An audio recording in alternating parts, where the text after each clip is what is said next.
2005 से ही आदरणीय मुख्यमंत्री श्री नीतीश कुमार जी के नेतृत्व में एनडीए सरकार ने बिहार में आधारभूत संरचना को बेहतर बनाने की दिशा में लगातार काम किया है और उसी का परिणाम है कि आज बिहार में एक बढ़ता हुआ औद्योगिक वातावरण भी हो रहा है।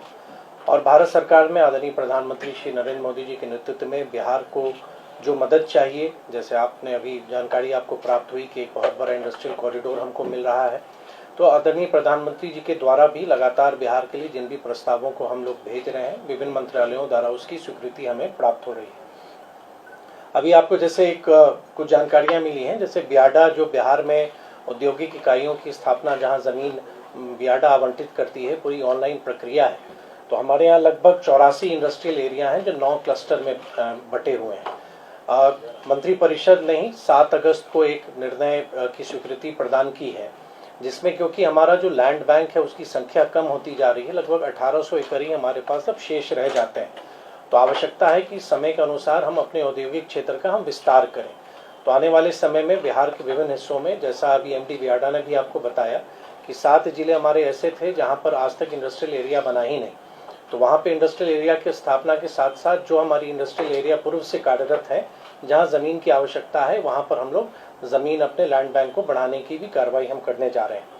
SEZ की जानकारी आपको मिली, जहां बिहार को एक उपलब्धि मिली, जहां हमारे यहाँ एक भी स्पेशल इकोनॉमिक जोन नहीं थे, उन सभी आर्ताओं को हम लोगों ने पूरा किया। और 2 स्पेशल इकोनॉमिक जोन हम धन्यवाद देना चाहेंगे आदरणीय पीयूष गोयल जी को कि उन्होंने हमारे आग्रह को स्वीकारा और मात्र 1 माह के अंदर हम लोग को स्वीकृति प्रदान की। और बिहार भी उन राज्यों में अब शामिल हो गया है जिनके पास स्पेशल इकोनॉमिक जोन है। आने वाले समय में बियाडा के माध्यम से उसका विकास किया जाएगा और निवेश आकर्षित किए जाएंगे। गया इंडस्ट्रियल कॉरिडोर आप अवगत होंगे, अभी हाल ही में केंद्रीय मंत्रिपरिषद ने उसकी स्वीकृति दी है। 10 राज्यों से ये इंडस्ट्रियल एरिया गुजरेगा, ये जो नेटवर्क है, और 12 इंडस्ट्रियल नोड बनाए जा रहे हैं। उसमें गया को एक स्थान मिला है। 1700 एकड़ ज़मीन ऑलरेडी उसकी एक्विजिशन की कार्रवाई हो चुकी है, उसकी जो औपचारिकताएं हैं वो पूर्ण हुई हैं। और भारत सरकार द्वारा लगभग 28,000 करोड़ का निवेश इन इंडस्ट्रियल एरिया के डेवलपमेंट के लिए किया जाएगा। जो निवेश आएंगे प्राइवेट इन्वेस्टमेंट वो अलग है, देखिए कि इंफ्रास्ट्रक्चर को बिल्ड करने में गवर्नमेंट ऑफ इंडिया लगभग 28,000 करोड़ रुपए इस पर खर्च करेगी। और एक अनुमान के तहत लगभग 10 लाख डायरेक्ट एम्प्लॉयमेंट और 30 लाख मतलब 3 मिलियन जिसको आप कहेंगे, 30 लाख इनडायरेक्ट एम्प्लॉयमेंट की एक संभावना है कि पूरा जब ये इंडस्ट्रियल कॉरिडोर बन जाएगा उस पर इतने सारे रोजगार पूरे देश के युवाओं के लिए अवसर उपलब्ध होगा। और हमारे यहाँ भी बिहार में गया के माध्यम से होगा। और गया के साथ एक एडवांटेज और भी है कि एक्सप्रेस हाईवे हमारा जुड़ रहा है, जो आमस से दरभंगा जा रहा है, तो जो हमारा नॉर्थ साउथ है वो भी अब जुड़ जाएगा। तो एक बहुत बड़ा इंडस्ट्रियल कॉरिडोर आने वाले समय में हम सबको मिलेगा। मुझको प्रसन्नता है, मैं विशेष रूप से धन्यवाद देना चाहूँगा आदरणीय गिरिराज जी को, वस्त्र मंत्रालय के मंत्री हैं, कि हमारे जो प्रस्ताव गए उनके माध्यम से बिहार में टेक्सटाइल सेक्टर के लिए एक इन्वेस्टर्स मीट भी जुलाई माह में पटना में आयोजित हुआ था। और जो प्रस्ताव हम लोगों ने भेजा, चाहे कुछ क्लस्टर के निर्माण के लिए जो भागलपुर बांका क्षेत्र के अलावा गया के लिए, उसकी स्वीकृति उन्होंने दी है। साथ ही 2 बड़े एक्सपो, एक पटना में और एक गया में, आने वाले समय में उसका भी आयोजन उद्योग विभाग के माध्यम से किया जाएगा।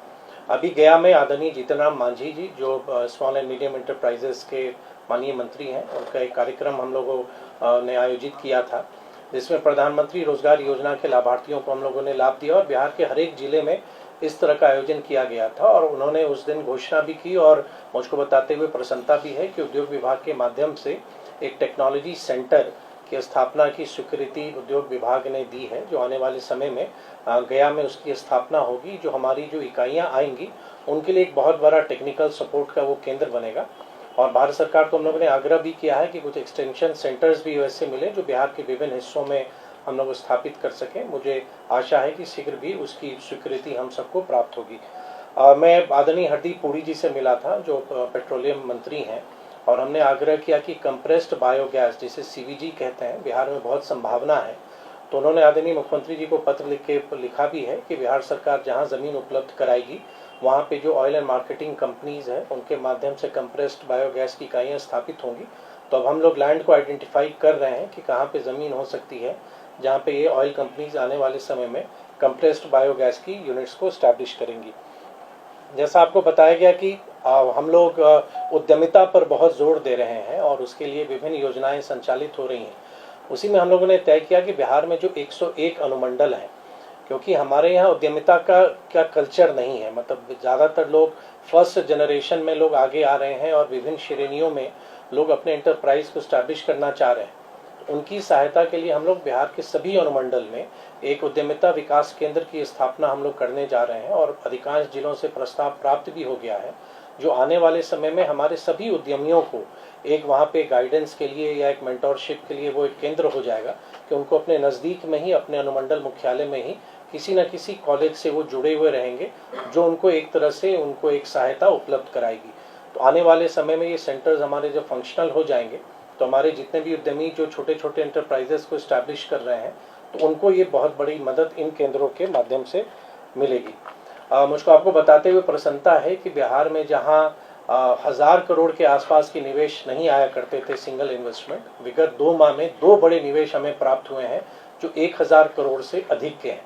आप अवगत हैं, आदरणीय मुख्यमंत्री जी द्वारा अडानी समूह का जो अंबुजा सीमेंट का प्लांट वारसलीगंज में आ रहा है, उसके शिलान्यास में आदरणीय मुख्यमंत्री जी गए भी थे, जो लगभग 1600 करोड़ का है। और कोको कोला के माध्यम से भी बक्सर के नवानगर में लगभग 1200 करोड़ के आसपास का प्रस्ताव हम लोग को प्राप्त हुआ है। बियाडा ने लैंड भी उनको आवंटित कर दिया है। तो बिहार भी उन राज्यों में अब शामिल हो रहा है जहाँ पे 1000 करोड़ से अधिक का सिंगल इन्वेस्टमेंट हमें प्राप्त हो रहा है। आने वाले समय में बहुत सारी योजनाओं पर हम काम करेंगे और हमारा ये मानना है कि जैसे एक्सपोर्ट में बहुत पोटेंशियल है हमारे यहाँ, लेकिन दुर्भाग्य से जो बिहार से एक्सपोर्ट होता भी है तो उसकी गिनती बिहार में नहीं आ पाती है। तो एक ड्राई पोर्ट हमारा आने वाले समय में बहुत जल्दी फंक्शनल हो जाएगा। तो बिहार से भी जब हमारा कस्टम क्लियरेंस होने लगेगा तो बिहार से जो एक्सपोर्ट हम लोग करते हैं, जो भी लोग करना चाहते हैं, तो उसकी गिनती बिहार में होगी। नहीं तो जहाँ पे कस्टम क्लियरेंस होता है प्रायः वो एक्सपोर्ट का जो कोटा है या कहिए जो उसका कंट्रीब्यूशन है वो उन स्टेट में ऐड हो जाता है जहाँ से वो कस्टम क्लियरेंस होता है। ईज ऑफ डूइंग बिजनेस बहुत आवश्यक है और हमारी कोशिश है कि बिजनेस को करना में हम जितना सरल कर सकें। तो लगातार विभाग का ये प्रयास है कि हम सरलीकरण की दिशा में हम काम करें कि लोगों को यहाँ कोई उद्यम स्टैब्लिश करने में आसानी हो। और एक निर्णय हम लोगों ने अभी लिया है कि ग्रीवांसेस के लिए किसी भी उद्यमी को अगर कोई शिकायत है, बहुत बार विभिन्न इश्यूज आते हैं, चाहे वो पावर सेक्टर से जुड़ा हो या किन्हीं और विभाग से भी जुड़ा हो, तो उसको एक ऐसा हम लोग डैशबोर्ड बनाए जैसे सिंगल विंडो हमारे निवेश के अप्रूवल के लिए होता है। तो उनकी शिकायतों को दूर करने के लिए भी या उनके ग्रीवांसेस को भी दूर करने के लिए हमारे यहाँ एक ऐसी प्रणाली ऑनलाइन बने जिसको हम लोग सचिव स्तर पर उसकी ट्रैकिंग भी हो सके, इंटर डिपार्टमेंट कोऑर्डिनेशन भी हो सके। तो आने वाले समय में जो हमारे यहाँ काम कर रहे हैं, जो जिन्होंने अपनी राशि निवेश की हुई है, तो उनके लिए एक सहूलियत हो जाएगा इस पूरे जब सिस्टम हमारा डेवलप हो जाता है। स्थानीय हमारे यहाँ हैंडीक्राफ्ट्स बहुत महत्वपूर्ण है और हमारा उपेंद्र महारथी शिल्प अनुसंधान केंद्र भी है और उसमें हम लोग लगातार कोशिश कर रहे हैं कि उसको कैसे बेहतर मार्केट दें, कि हमारे जो कलाकार हैं, जो हमारे जो आर्टिस्ट हैं, जो आर्टिजन्स हैं, उनको हम क्या स्वरूप दें, कि उनको कैसे बेहतर हम मार्केट दें। तो टेक्नोलॉजी के भी को जोड़ के एक उनको बेहतर मार्केट हम लोग देना चाहते हैं। साथ ही जो खादी बहुत बड़ा एक सेक्टर है उसमें भी बहुत ज़्यादा संभावनाएं हैं, तो खादी को भी हम लोग बेहतर रूप से रिवैम्प करें, उस दिशा में भी हम लोग योजना बनाकर हम लोग काम कर रहे हैं। हमारा ये स्पष्ट मानना है कि आने वाले समय में पूरे पूर्वी भारत में बिहार की बहुत बड़ी संभावना है एक बड़े ग्रोथ इंजन के तौर पर उभरने में, और उद्योग विभाग लगातार प्रयासरत है। हमारी पूरी टीम हम लोग साथ मिलके एक बिहार को प्रगति के पथ पर ले जाएं और बिहार को एक इंडस्ट्रियल मैप पर हम लोग स्टैब्लिश कर सके, इस संकल्प के साथ हम लोग कार्य कर रहे हैं। बहुत बहुत धन्यवाद।